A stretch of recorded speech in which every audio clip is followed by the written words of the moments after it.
Welcome to the Head Shepherd Podcast. I'm your host, Mark Ferguson, CEO at Next and Agri International, where we help livestock managers get the best out of their stock. Before we get started, a big thanks to our three fantastic sponsors. Allflex, part of MSD, perhaps better known as Cooper's Animal Health in Australia, offers one of New Zealand and Australia's largest livestock product portfolios with a comprehensive suite of animal health and management products. Heininger is a one-stop shop for wool harvesting and animal fibre removal. The Heininger team have a deep understanding of livestock agriculture, backed by Swiss engineering and a family business dedicated to manufacturing the best. Pro-A livestock equipment have been delivering industry-leading livestock handling systems to producers across Australia, New Zealand and beyond for the last 25 years to improve on-farm safety, efficiency and profitability. We are grateful to our sponsors for their support, helping us bring Head Shepherd to you each week. And now it's time to get on with this week's episode. Welcome back to Head Shepherd. Great to have you listening along.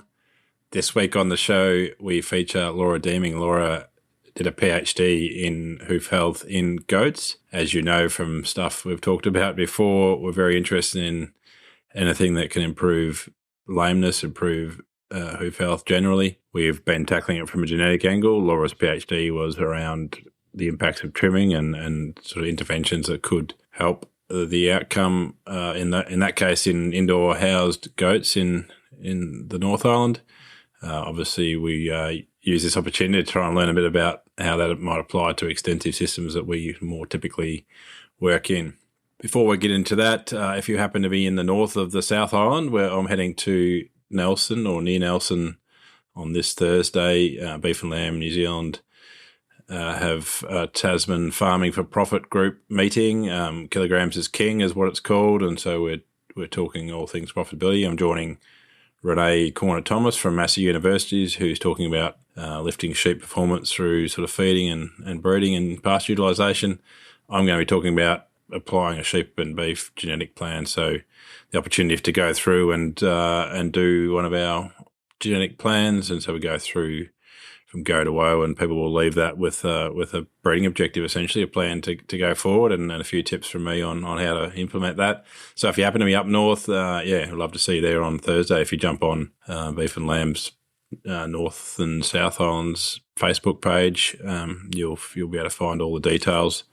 It's kindly supported by Anne's. Go through there through the barbecue at the end of the day, but 1 o'clock to 5 o'clock. In Wakefield there, so hopefully you might see a few of you there. Righto, we'll get underway with this week's show with Dr. Laura Deeming. Welcome, Laura, to Head Shepherd. Good morning, Mark. Thanks for having me. Looking forward to this chat. It's a bit sad, but quite interested in feet, really, and sheep, and so obviously you've done it in goats, but really keen to hear that story. Before we get into the detail, you sort of ended up in animal science from a background in zoology and conservation, and then a PhD in goat hoof health. Maybe talk us through the career journey so far, and we'll go from there. Yeah, sure. See, on paper, I guess it seems quite a weird and wonderful career journey, but there is a kind of a underlying theme, as you'll see as I explain. So I grew up in a real small rural village in Warwickshire back in the UK. So a real kind of country kid at heart. Always had a love of nature, the environment, wildlife, animals. Yeah, right from a young kid. So that led me into doing the degree in zoology. And then I progressed on and did a master's in conservation biology. So my early career was focused on primate work. So a lot of work with primates, all with a focus around welfare and behaviour. So I spent time in Indonesia working with gibbons, and I spent time after that in Africa working with baboons. So this kind of common theme of animal welfare and behaviour, and I finished my master's and decided I wanted to continue down the science route, but it kind of became evident that I needed a PhD to be able to actually really get stuck into the science and have meaningful impact. So PhD was the next sensible step, and I kind of took a step back and had a bit of a thought about which direction I wanted to go in, and decided that if I wanted to make kind of those real meaningful differences to animals' lives, that potentially steering my attention back towards production animals would probably be the way to do it. So that's how I ended up in the in the production animal space and working with dairy goats. There you go. So not quite gorillas in the mist, but almost. No, not quite. I guess maybe just introduce your PhD topic and kind of what Sure. you set out to do, and we'll go from there. Sure. So the PhD was a joint program with Massey University and AgResearch, and at the time it was this kind of broad body of work around dairy goat welfare, which my PhD was funded as part of this funding that AgResearch had received. So I really had, I guess, the freedom to choose the direction I wanted the PhD to go in, as long as it was obviously relating to welfare in some capacity. So spending time out on commercial farms, it was an easy decision for me once you'd spent time on farms. You'd have a look at the hooves and the lameness problems on farms, and it was a real easy decision for me that was what needed focusing on. We needed some research and I guess some fundamental questions answered in that dairy goat space. So that's what kicked off the PhD and the lameness, the key lameness questions. Yeah, and I guess hoof health is something that, well, across all production animals, but yeah, we spend a lot of time looking at sheep, and that's sort of been, well, that's the whole reason I ended up in New Zealand, strangely enough, is to work on foot rot. And yeah, so we've been doing a lot of scoring of different aspects, and I guess we're sort of part way through organising what we think is heritable and what is not. You obviously looking at it from a range of aspects and really working on, or one of the things was working what trimming could do, or what the frequency of trimming can do, and how that helped welfare or helped general hoof structure. What did you find amongst the impact of trimming? So we started, I guess, really from scratch with the research. It was obvious that the hooves were really overgrown, and trimming was going to need to be an important component of the management of those hooves, just due to how dairy goats are kept. For those listening that aren't familiar with dairy goats, they are typically permanently housed indoors. In New Zealand, it's usually on wood shavings, wood chip. So there's fairly limited opportunities for them to naturally wear their hooves. So hoof overgrowth and lameness is a big concern. And I should say that it's not just a New Zealand thing. This isn't pointing the finger at New Zealand farmers. This is a worldwide issue in the dairy goat space. They're all typically permanently housed, and as a result, can have quite gnarly foot issues. So with the hoof trimming, it was one of the questions I wanted to ask or answer was around at what time should you first start hoof trimming. We were out on farm quite a lot and looking at animals that typically weren't being trimmed until after they'd had their first kid, which is they're usually kind of 12, 13 months of age at that point. And at 12, 13 months of age, the hooves are pretty overgrown, or can be pretty overgrown by that point. So my thinking then was, well, what you've still got a growing animal, you've got very overgrown hooves, the kind of toes curl up and those heels dip backwards. What damage is that having to a growing animal, and are you basically setting the animal up for a not great life in terms of hoof conformation and lameness? So one of the research projects was looking at the timing of that first trim and whether that made a difference. So some quite interesting results there with conformation and also hoof x-rays.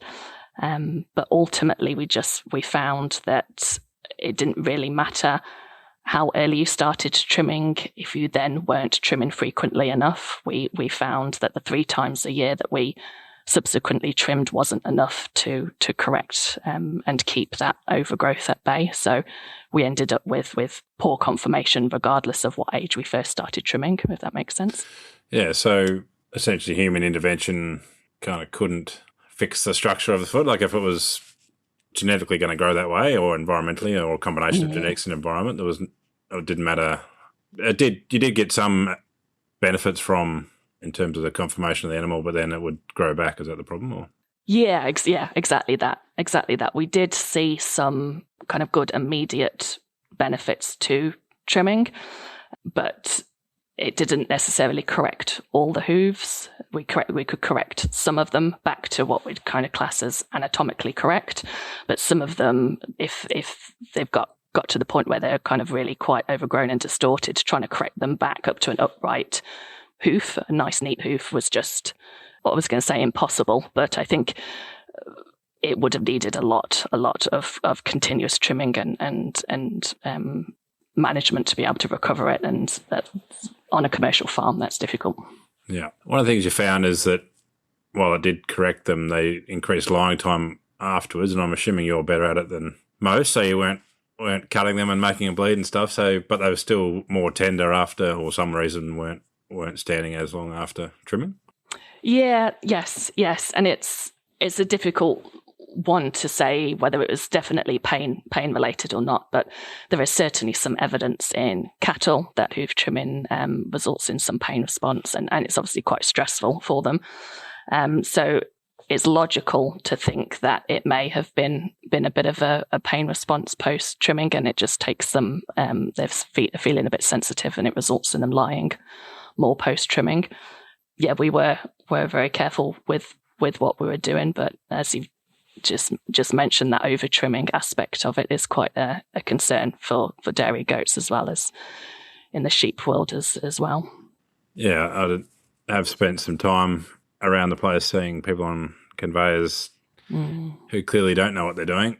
Yeah, I guess, what are your thoughts on general industry sort of trimming? I think it's really important you've got well-trained people that know what they're doing and that understand the structure of the hoof, and also understand the internal structure of the hoof and what they're actually trying to achieve with hoof trimming. There's, sure, as you well know, there's lots of evidence now that's actually in the sheep world, trimming can do more harm than good if you're over trimming, and also potentially passing disease on from or bacteria on from one sheep to the next. In the goat world, we don't have a choice. We need to trim. But I have seen some issues with over trimming. There's a lesion the farmers tend to refer to as cherries, so kind of that proud flesh that comes out from the sole of the hoof, which is in sheep is typically associated with over trimming, and then it's the sole's damaged and the corium, the flesh inside the hoof that can then protrude through. So there's not enough evidence to directly link them to over trimming, but I suspect that's what causes them. So yeah, having trained people that know what they're doing is key. I mean, obviously, environmental challenges. If these same goats were running around on a rocky face somewhere, they'd be their feet would be fine. So obviously, not walking, non-abrasive environment is key, and we see that even though lots of sheep in our listenership are outdoors, there are conditions like wet pasture, soft soils, where you don't get natural wear and you get some of the similar things happening. Have you, has there been ways that dairy goat farmers have been able to provide some of that sort of abrasion in terms of their housing? Yeah, it's interesting question, Mark. And I guess just to pick up on one of the points you made, I had a colleague that spent time with dairy goats in the Swiss Alps that were able to walk up and down rocky mountains all day, and then they just came down once a day to be milked.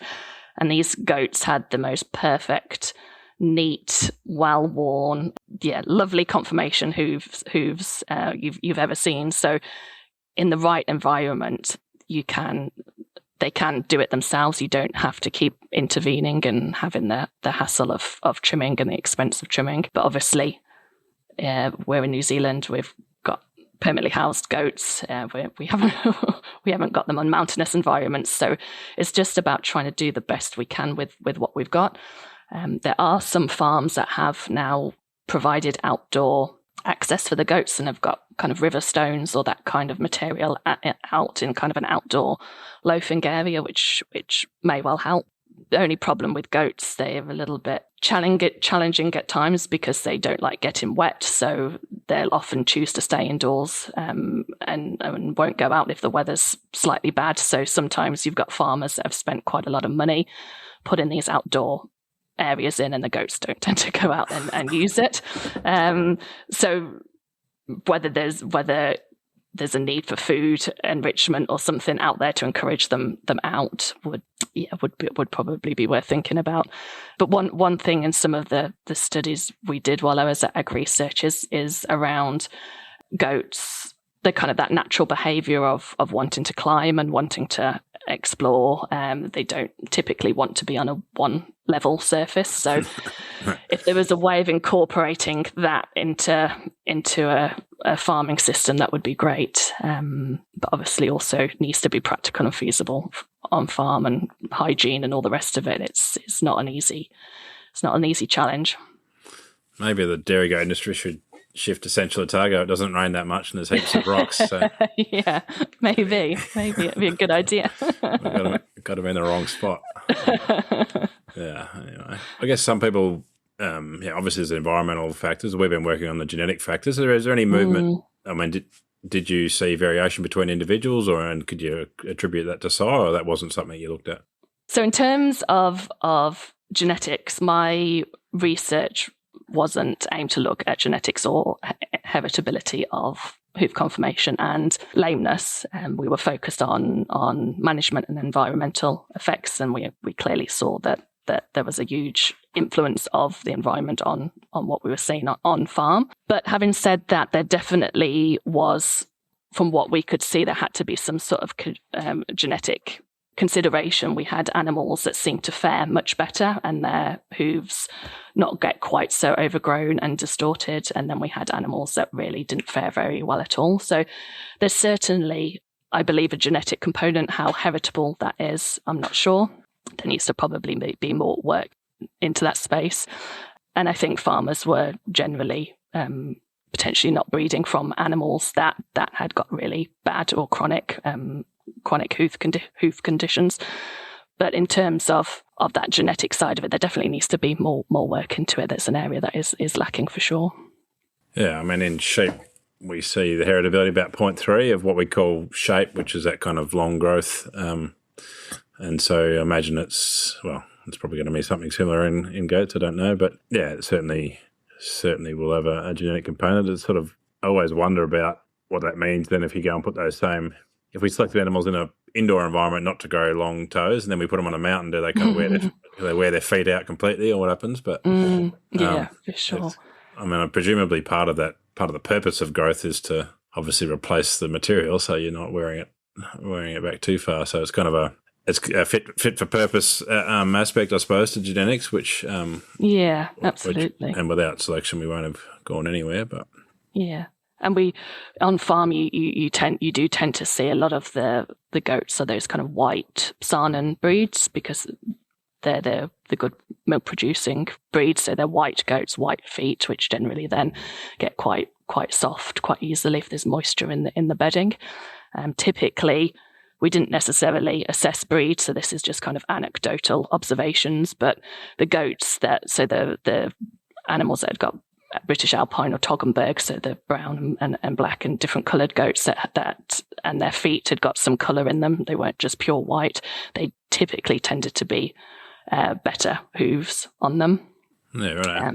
Some mixing, some genetics, genetics in might help. We've been busy debunking the foot colour thing. Have you? Yeah. Interesting. As I say, it's anecdotal. I didn't do any kind of robust measurement of that. It's just it's just my observations on farm. Well, 95% of the industry believe in black feet, so or black hooves. But the I mean, David Scobie actually went to the abattoir and collected a heap of samples and did compression testing and worked out that there was no difference on that front. And then we've scoring stuff and seen a range, but definitely it seems anyway that the white hooved breeds tend to be more susceptible. But I think that's I don't know whether it's correlation or causation, but it's looking something that one day I'd like to have a really clear answer on, but we can't see any effect of colour in sheep. One of the other things you did was sort of trying to detect lameness kind of before it happened, which is always important for any interventions, is to act early rather than once things are bad. So, talk us through your sort of gait scoring system and what that found. Yeah, absolutely. So with the gait scoring, the lameness scoring, it was important to me that we captured kind of all levels of lameness, and we weren't just focusing on the animals that had got really severe limps.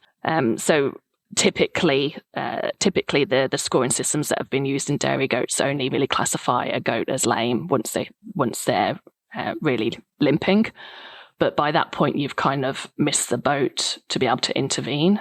There was probably the animal's been getting to that point probably over weeks of time, and there would have been time to intervene and hopefully stop it get into that severity. So that was my intention behind the scoring system that I developed, and I made sure to include what we called an uneven gait category. So to be able to take those goats that just don't look quite right, but aren't yet definitely limping. And that distinction kind of really mattered because the systems that had previously been used in dairy goats, as I say, required that obvious limp before they were classed as lame. So any goat sitting in that kind of grey area between normal movement and an obvious limp would be classed as normal, and they'd be sent on their way and not kind of given a second thought.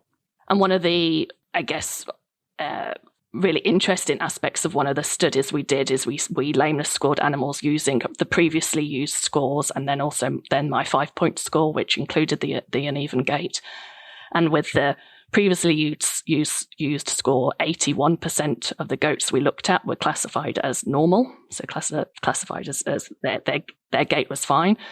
When I then rescored them using the score with an uneven gait, we actually only ended up with 36% of their animals being scored as normal. So it gives, I'm not necessarily saying those goats are lame or are necessarily going to be lame, but it gives you a reason to take a closer look and to check and manage those subtle changes before they potentially develop into something worse. And then you've got a big issue on your hands, and trying to rectify an animal's foot once it's really lame and hopping around is really quite challenging. Yeah. I don't know whether goats are more of the football player part of the world rather than rugby player part of the world, but in sheep we see a pretty low correlation between kind of OID and foot rot and the actual lameness. Like, I think it's only did it once, but it was like a 30% correlation. Like, there was sheep that had pretty severe, like, unhealthy feet, but were still walking like normal, and others that were sort of lame and didn't have anything obvious wrong with them. Did you just find that as well in your study, or was it all like if the gait was up, there was always something you could find wrong with the feet or the hoof? So the research we did we weren't necessarily trying to determine the causes of lameness. That was probably the next step in kind of the research journey. Unfortunately, the funding dried up, but so we didn't examine hooves to be able to kind of correlate cause of lameness with the severity of lameness, unfortunately. Yeah, that probably is the same answer for this next question, but I'll ask it anyway. I've kind of got a theory that is unproven, but that like overgrowth kind of happens from, well, in some circumstances anyway, you get sort of bacterial damage and therefore more blood flow to the foot or the hoof, and then that results in some of the overgrowth. Did you find anything that would either debunk or support that theory? I think it's important to bear in mind that the sheep and goats, the causes of the lameness are probably completely different. This wasn't formally recorded, but from what we'd seen on farm, and there has been a bit of work done since, that it seems to be quite a lot of white line separation. So the hooves get long, and then the hoof wall separates from the sole, and then that allows kind of dirt and bacteria up inside the hoof, which is shelly hoof for for sheep. Yeah. Yeah. So the bacterial infectious kind of causes weren't necessarily, from what I observed, necessarily the main cause of lameness. Although, as I say, there does need to be more work in that area to actually determine what is causing lameness on the goat farms, and then that helps you with a treatment and prevention plan. Yeah, I mean, presumably they could walk through zinc each day as they get milked or whatever, so it would be, if it was bacteria, you could kind of sort it out relatively easy compared to an extensive system. Yeah, they can, and some farms did use foot baths. I kind of have mixed views about foot baths, because if they're not managed correctly and kept clean, and equally if the animals actually aren't standing in them for a reasonable amount of time, it's not really doing any good, other than adding more moisture to the hooves. More bacteria, more moisture. Yeah. No, fair enough. That would be true. So I guess if we summed up sort of the PhD and what the outcomes were in terms of what goat producers could do differently, was there, where did you get to on sort of trimming protocols, and also did you study like kind of more structural further up the goat, I suppose? So we often think that sort of pastern angle and we're not really sure which comes first, chicken or the egg, but pastern angle and then hoof shape sort of follow each other a bit. Yeah, for sure. So one of the really interesting and key parts of the work I did was, so you can visually see an overgrown hoof. You can see the toes getting long and the heel dipping, and then at times that kind of pastern or fetlock collapsing.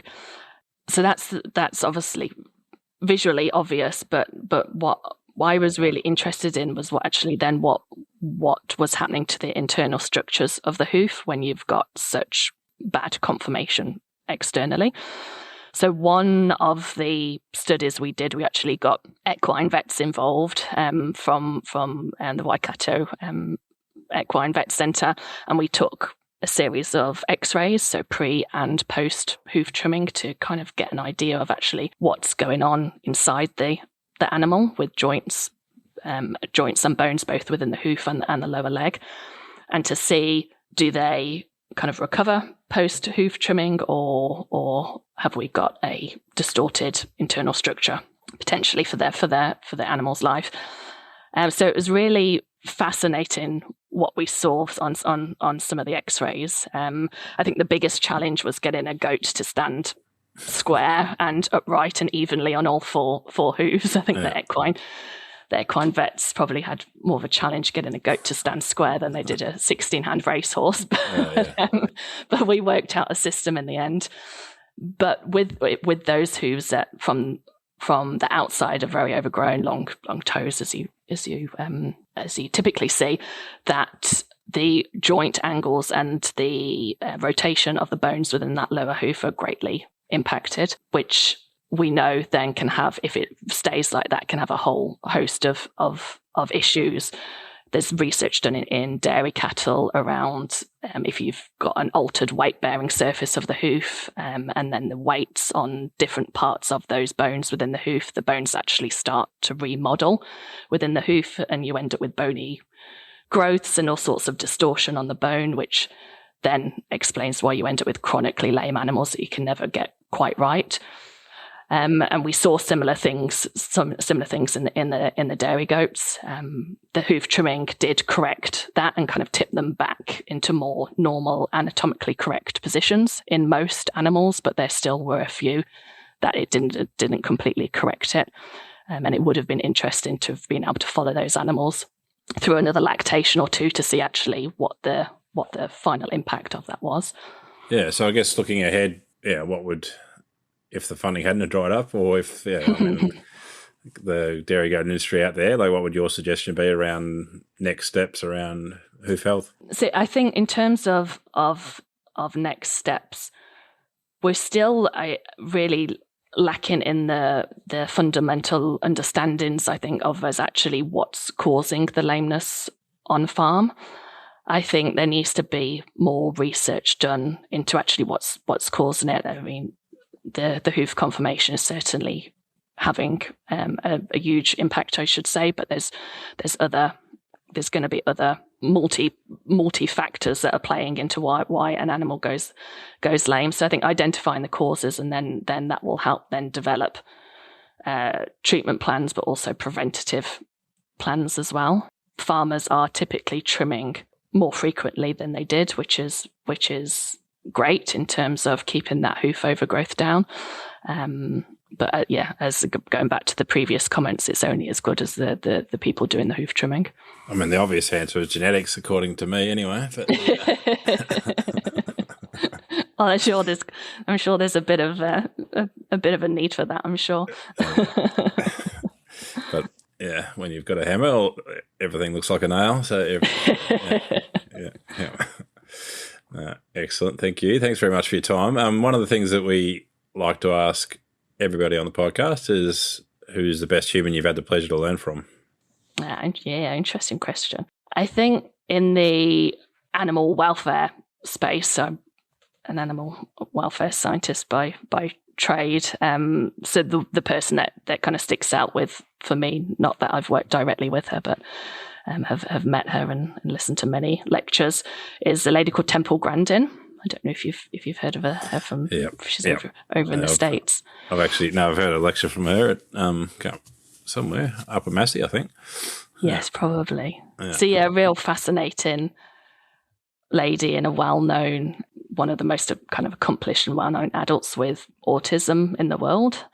So she's a professor of animal science over in the States, and she I guess her success, she considers it to be due to her autistic trait of thinking in pictures, and it really helps her to see from an animal's perspective. So she's done incredible things in terms of redeveloping livestock facilities and also humane slaughter practices in the States. It works with some of the big burger chains, McDonald's and etc., to really refine slaughter techniques and humane slaughter. So she's done incredible things, and I think it just makes you realize from her perspective that if you slow down and actually observe animals and take the time to watch animals, they'll actually tell you quite a lot if you've got the time and are willing to slow down and are careful enough to be able to recognize it. So I think it's quite a good lesson for all of us. Yeah, no, she's certainly I'm sure lots of listeners have heard from Temple or read books or lots of great principles that we all have the pleasure of knowing thanks to her work. I'm interested in where you went after goat hooves and what you're doing now and where your career trajectory is heading. So I finished my time with AgResearch. As I mentioned, unfortunately, funding in the animal welfare space is pretty limited and minimal these days, and unfortunately, everyone's desperately trying to find funding and struggling. Yeah. So I left AgResearch and I went down to Wellington and worked for MPI as a senior advisor in their animal welfare team down there for a couple of years. And then more recently have found my way back into research. So I'm being a senior scientist with a company called EpiVets that are based in Tiamutu. So I've been there last 3 years. So it's a veterinary research company that does a lot of on-farm research work. We mainly with dairy cattle, but also in the sheep and beef space as well. So involved in some really cool and real varied projects. We've got a lot going on in the kind of the methane mitigation space, but then also health products. We've got trials with mastitis and down cow treatments. And then also one of my passion project areas is around pain mitigation, around painful procedures. So we've got a few things going on in that area. So a really cool company to be part of, and great to be able to get back to research and get back out on farm. Hey, great. Awesome, Laura. Thanks very much for your time today. Great to hear about that research. And really, I think while most of our listeners are in the sheep world, there's lots of interesting take-homes there around the impacts of trimming and all the non-impacts of trimming and just that real environmental impacts that we need to understand further. But thanks very much for your time, and we'll look forward to hearing where you go to next. Excellent. Thanks so much for having me, Mark. Thanks, Laura. Thanks for listening, and thanks again to our 3 fantastic sponsors. Heinegger, who are proud world leaders in the manufacturing and supply of professional sheep shearing and clipping equipment. Allflex Livestock Intelligence, part of MSD Animal Health, offer an extensive livestock product portfolio focused on animal health management, all backed up by exceptional service. ProWay Livestock Equipment offer turnkey solutions from design through to professional installation and specialise in facilities that are tailored to your specific operation for all livestock species. We thank these 3 great companies for their ongoing support of the Head Shepherd podcast.